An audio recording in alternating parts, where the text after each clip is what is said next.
Olá, Irmandade da Igreja Casa de Javé.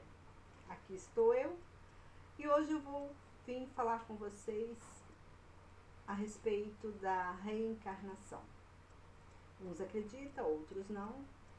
Então vamos bater um papinho sobre o que é real, o que está na Bíblia, o que a Bíblia diz sobre reencarnação, o que é verdade sobre a reencarnação. E vou passar para vocês esse estudo que eu fiz. O estudo que eu fiz peguei versículos da Bíblia, desde Gênesis até o final de Apocalipse, tanto que a gente vai terminar o estudo com Apocalipse, para a gente entender essa história de reencarnação. Ela existe, ela não existe, porque tantas pessoas hoje, atualmente, falam da reencarnação. Nós sabemos que a reencarnação veio de Allan Kardec, ele era espiritismo e ele era também filósofo, uma doutrina filósofa que ele implantou. E nós temos essa dúvida.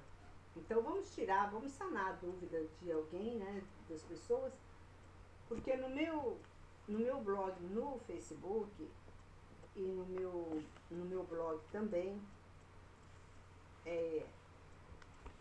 Israel, Povo Separado, eu também tenho eu abro uma ênfase para as pessoas me perguntarem.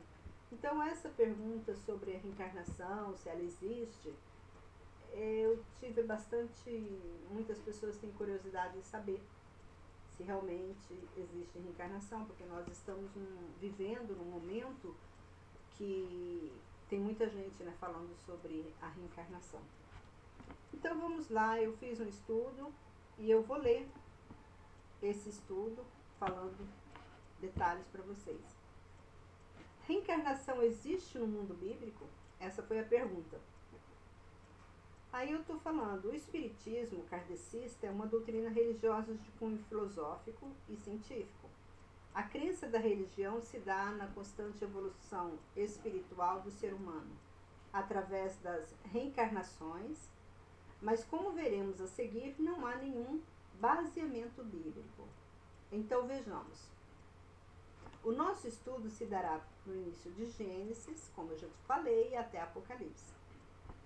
Em Gênesis 2:7 diz o seguinte: Então o Senhor formou o homem do pó da terra e soprou em suas narinas o fôlego da vida, e o homem se tornou um ser vivente. Então o Senhor Deus fez o homem cair em profundo sono, e enquanto este dormia, tirou-lhe uma das costelas, fechando o lugar com carne. Com a costela que havia tirado do homem, o Senhor Deus fez a mulher e a trouxe a ele. E quando os homens começaram a se multiplicar, aqui eu estou lendo já em Gênesis 6:1-3, quando os homens começaram a multiplicar-se na terra, e nasceram filhas e filhos de Deus, viram que as filhas dos homens eram bonitas e escolheram para si aquelas que lhe agradaram. Então aqui tem por que os homens, os filhos de Deus, eles escolheram as mulheres terrenas, se eles poderiam se reencarnar? Não tem lógica. Mas vamos prosseguir. Então disse o Senhor: Por causa da perversidade do homem, meu espírito não contenderá com ele para sempre, e ele só viverá 120 anos. Isso está escrito em Gênesis 6:1-3. Então, o homem poderá viver até 120 anos, como Deus ordenou. Então, dificilmente um homem consegue viver mais de 120 anos. Hoje você já está com 60 anos, você já está cansada, está querendo aposentar.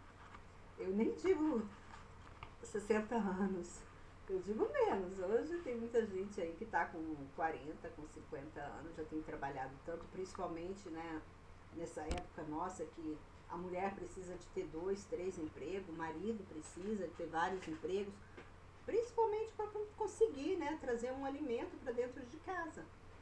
E essas pessoas, elas vão cansar, vai chegar numa idade que elas não vão mais nem suportar, né, trabalhar. E aí está. Cada dia que passa, o homem vai diminuindo o tempo de vivência aqui na Terra. E Deus aqui fala que ele poderá viver até 120 anos. Nessa nossa geração, a pessoa que tem 50 anos já está cansada. Eu mesmo estou cansada. Em Números 12, 4, 8, eu vou falar bem devagar para vocês entenderem. Nessa passagem aqui, Deus deixa bem claro que ele não fala com médios. Vamos lá? Imediatamente o Senhor disse a Moisés, a Arão e a Miriam: dirijam-se à tenda do encontro, vocês três. E os três foram para lá. Então o Senhor desceu numa coluna de nuvem e, pondo-se à entrada da tenda, chamou Arão e Miriam, e os dois vieram à frente. E ele disse: ouça minhas palavras. Quando entre vocês há um profeta do Senhor, a ele me revelam em visões e em sonhos falo com ele. Tá vendo? Quando entre vocês estiver um profeta do Senhor, eu me revelo a ele em visões e em sonhos. Não é assim, porém, com o meu servo Moisés, que é fiel em mim, em toda a minha casa. Moisés era fiel a Deus, então Deus revelou a Moisés. Com ele eu falo face a face, claramente, não por enigmas. E ele vê a forma do Senhor, porque não temeram criticar meu servo Moisés. Porque Arão e Miriam, eles criticaram Moisés. Aí eles, tanto que a Miriam até chegou a ser leprosa, né? Ficou um tempo leprosa, e depois Moisés orou para que a Miriam fosse curada, ela curou da lepra. Em Deuteronômio 30:19 diz assim: hoje invoco os céus e a terra como testemunha contra vocês, de que coloquei diante de vocês a vida e a morte, a bênção e a maldição. Agora escolham a vida, para que vocês e seus filhos vivam.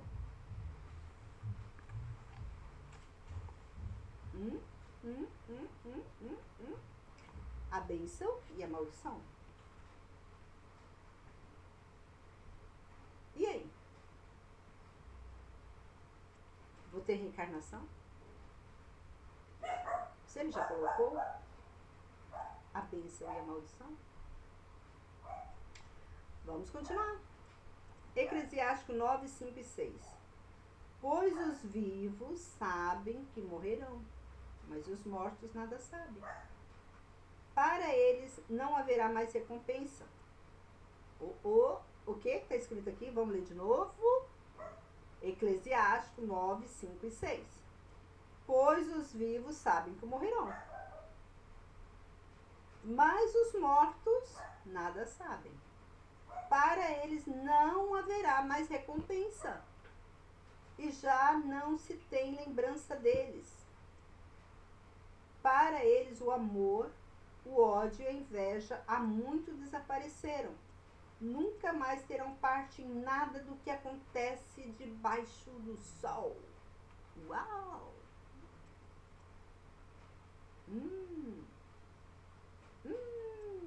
E aí? Eu vou reencarnar de novo?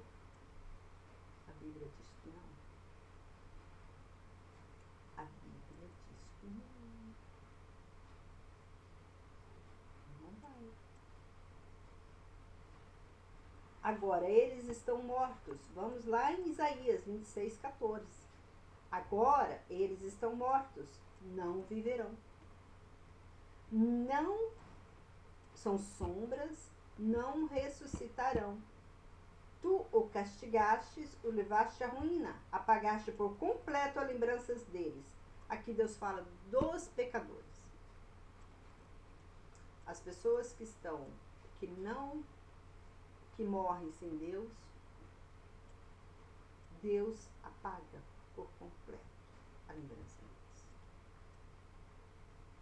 Não adianta você pensar que você vai ser reencarnado, na outra reencarnação. Não vai ter mais chance. Só uma morte. A segunda morte é quando Deus vem para o julgamento e você vai, porque ele vai ser lançado no inferno. E lá você vai morrer eternamente. Então não existe. Vamos continuar. Isaías 26:19. Mas os teus mortos viverão, seus corpos ressuscitarão. Aqui não fala em reencarnação. Vocês que voltaram ao pó, acordem, cantem de alegria, que o teu orvalho é orvalho de luz. A terra dará luz os seus mortos. Aqui fala que esses mortos aqui, fala aqueles mortos que morreram com Cristo. Por isso é necessário você fazer alguma coisa, faça agora. Gente, quando Adão e Eva estavam no paraíso, o que aconteceu lá no paraíso, lá no céu? Eles desobedeceram a Deus. E Deus enviou eles aqui para a terra para consertar o erro. Você está entendendo? Para consertar esse erro. Então, eles não morreram lá no céu. Eles simplesmente, Deus encaminhou eles para aqui, para a terra, para consertar. Porque o Adão e Eva eram homens, seres humanos, eles não eram anjos. Eles não eram anjos, eles eram seres humanos. E Deus trouxe eles para cá, para a terra, para consertar. Vamos ler em Isaías 40, versículo 8. A relva murcha e as flores caem, mas a palavra do nosso Deus permanece para sempre. Não é um homem que inventa uma doutrina, que inventa uma seita, alguma coisa e coloca na humanidade para que a humanidade acredita, creia naquilo. Se você não tiver conhecimento espiritual da palavra de Deus, você vai cair em tentação, você vai cair em pecado, você vai viver em pecado. E essa que você vai reencarnar, isso não existe. Não existe. Imagina você. Digamos que o primeiro homem veio Moisés. Tá, o primeiro homem veio Moisés.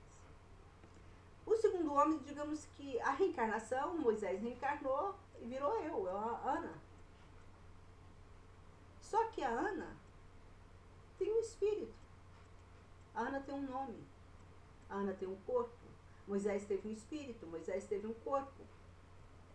Moisés teve uma alma. Moisés já passou para a fase dele aqui na Terra. Digamos que ele reencarne em mim. Eu, Ana, agora sou Moisés. O espírito de Moisés é o meu. Não tem cabimento. A Bíblia diz que cada um de nós vai dar conta daquilo que nós plantamos. O que Moisés plantou lá no passado, eu vou dar conta do pecado dele? Sendo que eu nem conhecia Moisés? Agora eu vou ter que dar conta de Moisés? Digamos assim, que eu estou dizendo assim, nas simbologias, que se Moisés fosse, né, eu seria a reencarnação de Moisés. Eu teria que pagar os pecados de Moisés. Moisés matou um homem lá. Mas ele pagou o pecado lá. Porque quando Deus não permitiu que ele entrasse na terra prometida, que ele visse só de longe, Deus já estava castigando ele. Moisés, você não pode entrar na terra prometida, que você matou um homem.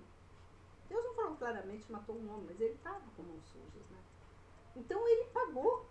O erro que ele fez, ele pagou. A Bíblia diz que nós não vamos sair da terra sem pagar um tio. Nós vamos pagar tudo.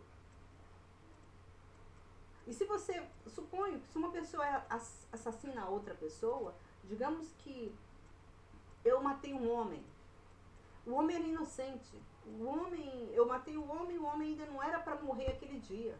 Eu simplesmente fui lá e matei. Eu vou dar conta daquele homem, eu vou dar conta do pecado daquele homem. Eu terei que dar conta do pecado daquele homem. Para que aquele homem venha se salvar. Então eu vou ter que perdoar, que Deus tem que perdoar o meu pecado e o pecado que aquele homem cometeu, porque eu matei sangue, tirei sangue inocente. Por isso que a Bíblia diz: não matarás, não furtarás. Os 10 mandamentos. Tem tudo uma lógica. Isso não é, ele não colocou isso como uma coisa banal. Não, você pode matar, que na outra encarnação você vai ficar reencarnando até... Não existe isso. Mas vamos lá, né?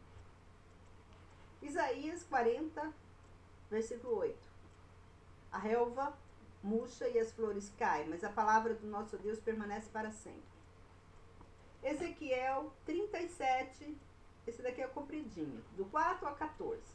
Se você estiver me acompanhando essa leitura, se você tiver em dúvida, acompanha, assista de novo o vídeo, que o vídeo está gravado, assista de novo o vídeo, pega todos esses versículos que eu estou te passando, estuda ele se você não compreender alguma coisa, ou então volta até você compreender, que eu tenho certeza que o Espírito Santo vai falar com você. Então vamos lá. Então ele me disse: profetiza esses ossos e diga-lhes: os ossos secos, ouça a palavra do Senhor.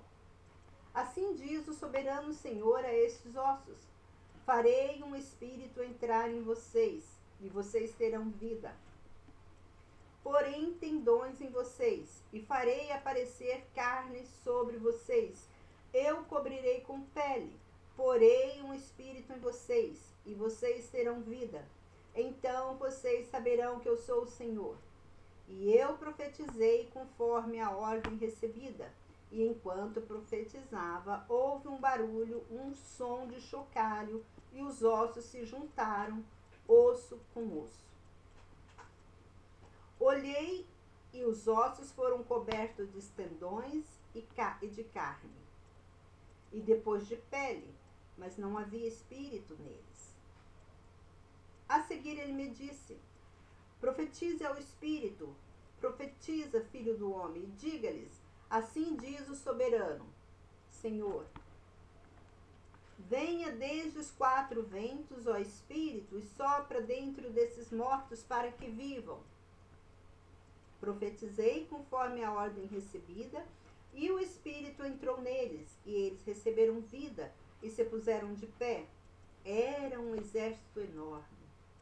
Então ele me disse: filho do homem, esses ossos são toda a nação de Israel. E eles dizem: nossos ossos se secaram e nossa esperança se foi, fomos exterminados. Tá vendo? Quando você morre no sentido espiritual da sua vida com Deus. E quando se você quiser falar sobre a reencarnação, é no sentido espiritual. Hoje nessa terra você está reencarnando um espírito de Deus. Como Deus falou aqui em Ezequiel. Ele estava falando para aquele povo que aquela nação, ela estava morta. Quando uma pessoa sem Deus, que está no mundo sem Deus, ela está morta. Para Deus ela está morta.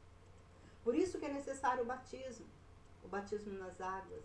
Quando você batiza nas águas, o que acontece? Você faz uma aliança, você renova a sua vida, você é um novo ser, o seu espírito é um novo ser, que a partir daquele momento você vai seguir a Deus, você vai seguir um novo caminho, você vai abandonar o mundo.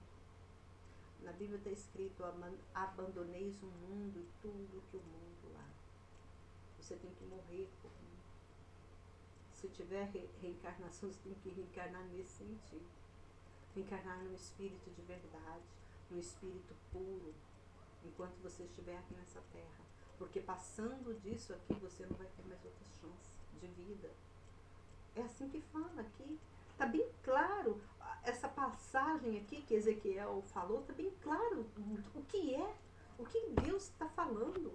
Ele está dizendo aqui que o filho do homem, esses ossos são toda a nação de Israel.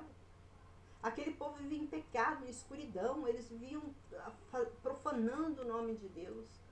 E Deus iria surgir, o que fala aqui? Que ele ia colocar novo espírito naquela carne, naqueles ossos. Um novo espírito, ele ia vivificar aquele espírito que estava morto. Porque o Espírito Santo habita aqui na terra. O Espírito Santo é que te conduz você, que leva você até Deus. Esse vídeo que você está assistindo aqui é o Espírito Santo que trouxe até você. Dá glória a Deus porque Deus te ama. Deus quer tirar você dessa ilusão de acreditar que existe reencarnação. Para com isso. Isso é espírito demoníacos. Que na Bíblia, a Bíblia diz que no final dos tempos o diabo ia enganar até os próprios escolhidos. E tem muita gente que, evangélicos, pastores, missionárias, estão largando a igreja cristã para entrar nesse mundo espiritual, nesse mundo de espírita. Acorda, povo. Acorda. Deus hoje está falando com você, Ele está te escolhendo para Ele. Para você ter uma nova chance. Quem está falando isso é o Espírito Santo, está falando com você. Ele está me usando, eu apenas sou um servo de Deus. Eu sou apenas um instrumento aqui. O Espírito está usando eu para falar com você. Você que está adormecido, você que não lê a Bíblia. Eu estou fazendo um estudo minucioso para você. E eu vou continuar, vamos continuar junto, porque esse estudo está sendo maravilhoso. Vamos lá. Por isso, profetize e diga-lhes, assim diz o soberano Senhor: ó meu povo, vou abrir os túmulos e fazê-los sair. Trarei vocês de volta à terra de Israel. O que ele está falando? Túmulo é significativo. Ele está falando, eu vou tirar vocês do mundo, eu vou tirar vocês da cova, porque se você está no pecado, você está na cova. Você está na cova.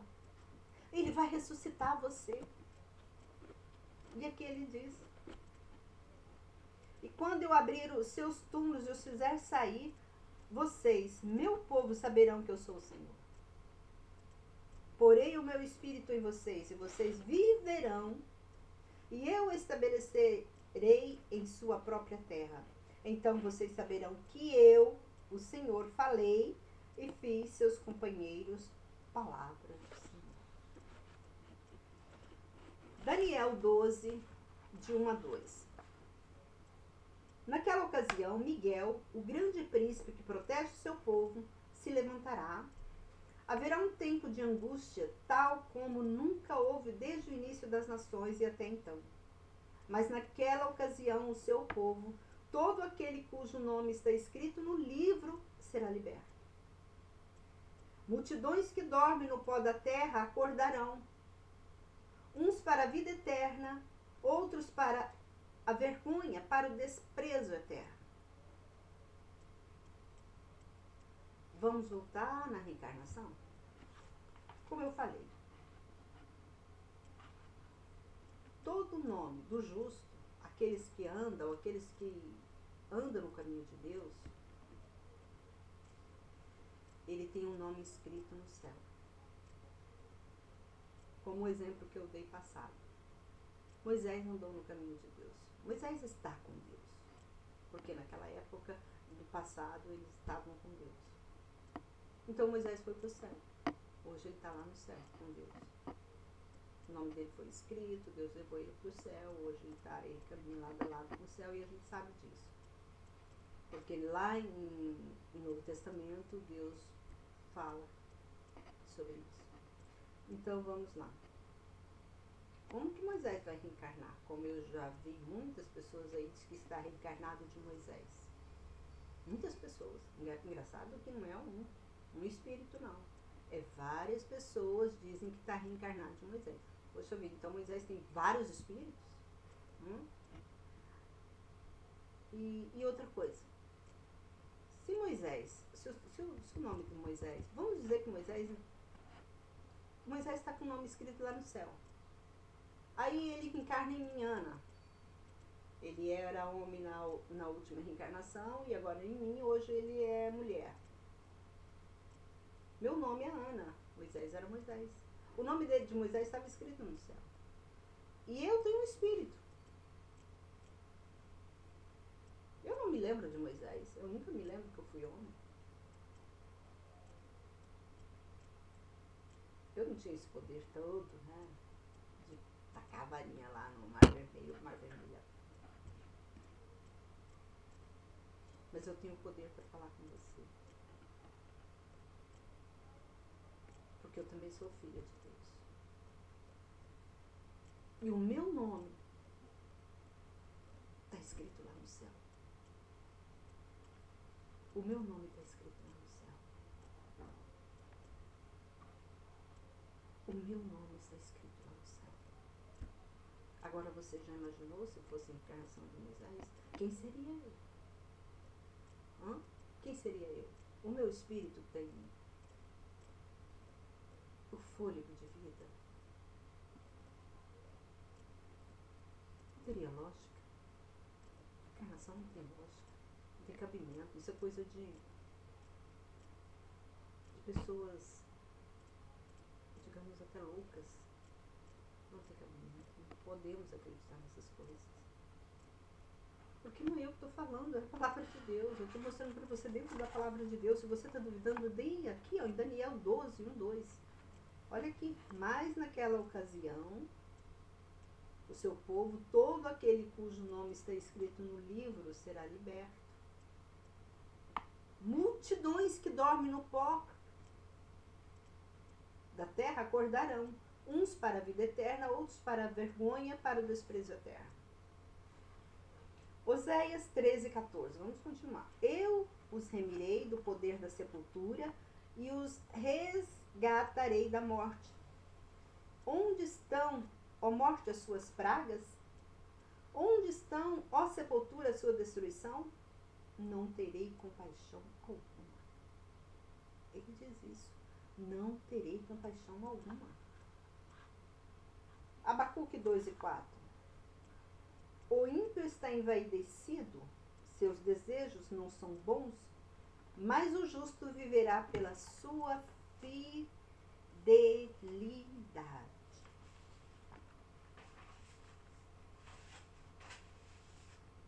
Ainda tem muita coisa.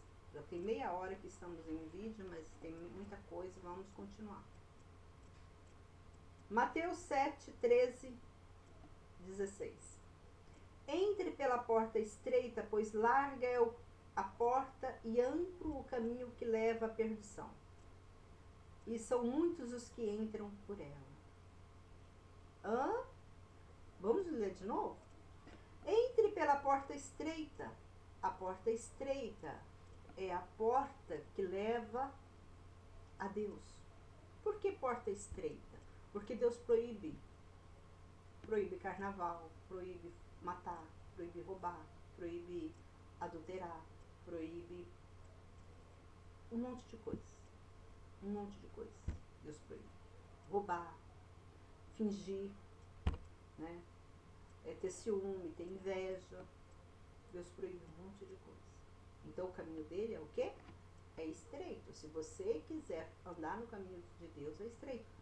Tem uma coisa muito importante que Deus disse quando ele disse assim que se você não abandonar pai, mãe, irmão, por amor de Cristo, você não é digno dele. Você tem que abandonar o mundo. E em outra passagem ele fala, abandoneis o mundo e tudo que nele há. Por isso que a porta de Cristo é estreita. Certa vez eu tive um sonho. A porta do céu. Ela era estreitinha. Bem estreitinha mesmo. Só cabia uma pessoa para passar. E era apertada. Era estreita e apertada. Aí, apertada como? É porque tinha só uma brechinha assim. Como ele disse que muitos tentam entrar por ela, mas não conseguem. Muitos tentam. Muitos estão dentro de igrejas. Muitos vão na igreja, vão em montes. Essa semana eu fiquei sabendo, porque eu moro aqui no Espírito Santo. Eu moro em Cariacica, Espírito Santo. E essa semana eu fiquei sabendo de um pastor que foi por monte orar. Se não me engano, ele foi dia 4. Eu estou falando nesse vídeo, hoje é 9. Ele foi dia 4 para o monte orar. Se não me engano. Eu sei que foi essa semana que aconteceu. E ele se perdeu no monte. Parece que ele ficou 3 dias lá sem comer, sem beber. Ele foi para o monte orar, um pastor, não sei de qual denominação. Mas o que eu quero dizer é isso? Jesus Cristo nos ensinou, você não precisa ir para o monte orar. Não interessa, você pode ficar dentro de sua casa. Jesus Cristo nos ensinou, entra no seu quarto, fecha a porta e fala com Deus. Você não precisa caminhar montes e montes e montes querendo falar, querendo ser Jesus Cristo. Por que Jesus ia para os montes? Não é porque ele ia para o monte, porque lá no monte que ele ia falar com Deus, não. Jesus ia para o monte porque ele não tinha uma casa, porque onde ele estava, Jesus era uma pessoa assim, uma pessoa tão carismática que as pessoas ficavam envolvidas com ele, ficavam dia e noite, porque sabia que ele curava enfermos, eles ficavam assim, querendo ver ele para curar, para abençoar eles. Ele era um homem muito solicitado pelaquela geração, porque aquele povo era um povo sofrido. A própria Bíblia mesmo diz que o povo viu a luz quando ele surgiu, né? O povo viu a luz. O povo que estava em trevas, na escuridão, viu a luz. Então aquele povo estava em trevas, aquele povo estava escravizado pelo pecado, pelo regime político da época. Então aquele povo, eles precisavam de carinho, eles precisavam de atenção, eles precisavam de cura, eles estavam doentes, estavam passando mal. Muitas quando ele pregava, multidões, tanto que ele transformou, né, lá no casamento ele transformou água em vinho, aí ele já começou a adquirir muitos adeptos por causa disso. E também quando ele pregava a palavra de Deus, e uma multidão que ele transformou os peixes, né, os pães, 5.000 peixes, ele transformou. Então, tinha muita gente que ia, não pela palavra dele, mas pelo alimento que ele dava. Porque aquele povo, você já pensou uma pessoa, 5.000 pessoas atrás de um homem, para ouvir aquele homem? É muita coisa. É muita coisa. Então, aqui fala que entre pela porta estreita, pois larga é a porta e amplo o caminho que leva à perdição, e são muitos os que entram por ela. Se você ler no livro espírita, do Espiritismo, de Allan Kardec, lá ele fala que a porta que leva aos céus é larga, sem cabimento. Deus diz que a porta que leva ao céu é estreita. E lá Allan Kardec disse que é larga a porta que leva a Deus. Então você vê que não é uma doutrina cristã, é uma doutrina satânica. Satânico, o diabo, ele pega coisas da Bíblia, ele sabe a Bíblia toda, ele conhece Deus. Ele conhece Deus. Então, porque você não tem conhecimento da palavra de Deus, ele te engana. Ele pega texto da Bíblia e distorce todo, como ele distorceu isso aqui. Está no livro do Espírita. Quem conhece o livro do Espírita, ele sabe o que eu estou falando. Que eu não estou falando mentira. Está lá? Vai lá ler. Eu não sei que página, mas está lá. Como é estreito a porta e apertado o caminho que leva à vida. São poucos os que a encontram. Cuidado com os falsos profetas, eles vêm a vocês vestidos de peles de ovelhas, mas por dentro são lobos devoradores. Tá vendo? Os falsos profetas, eles vêm como vestidos de peles de ovelhas, mas por dentro são lobos devoradores. Vocês o reconhecerão pelos seus frutos. Pode alguém colher uvas de um espinheiro ou figos de ervas daninhas? Aqui ele está fazendo uma pergunta. Mateus 24 e 35. Só vou dar uma olhada aqui.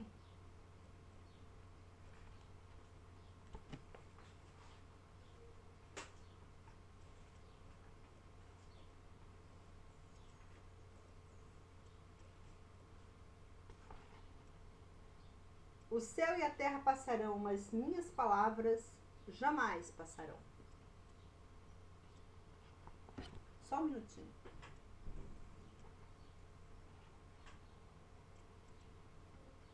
João 5, 28 e 29 diz assim: não fiquem admirados com isto, pois está chegando a hora em que todos os que estiverem nos túmulos ouvirão a sua voz. E sairão, e os que fizeram o bem ressuscitarão para a vida. Tá vendo? E os que fizerem o mal ressuscitarão para serem condenados. Aqui não está falando sobre reencarnação, está falando sobre ressurreição. Vamos ler de novo? Se você quiser acompanhar, é João 5, 28 e 29. Não fiquem admirados com isto, pois está chegando a hora em que todos os que estiverem nos túmulos ouvirão a sua voz. E sairão. Os que fizeram o bem ressuscitarão para a vida, e os que fizeram o mal ressuscitarão para serem condenados. Então significa que você morreu, se você fez bem, você vai ressuscitar, vai entrar no juízo. Aí lá tem um anjo que vai olhar se você... deixa eu te falar uma coisa. Você sabia que quem vai nos julgar é Moisés? Eu acho que é Moisés que vai estar lá, porque Moisés já é anjo. Eu acho que ele que vai estar lá com o livro da vida aberto lá, lendo o nome das pessoas, porque a própria Bíblia fala, né? O próprio Jesus fala que é Moisés que vai julgar o mundo, porque foi por Moisés que Deus deu os mandamentos. Então não há mais nada que mais justo, né, do que Moisés nos julgar, porque foi ele mesmo que deu. Então ele sabe todas as leis, ele conhece todas as leis, porque foi Deus que passou para ele e ele passou para nós. É ele que vai nos julgar. Agora, já pensou? Como que Moisés está reencarnado? Ele está reencarnado para quê? Para pagar pecado. E lógico, se ele vai nos julgar nós. Vamos lá de novo? Eu gostei desse versículo. João 5, 28 e 29. Não fiquem admirados com isto, pois está chegando a hora em que todos os que estiverem nos túmulos ouvirão a sua voz. E sairão, e os que fizeram o bem ressuscitarão para a vida, e os que fizeram o mal ressuscitarão para serem condenados.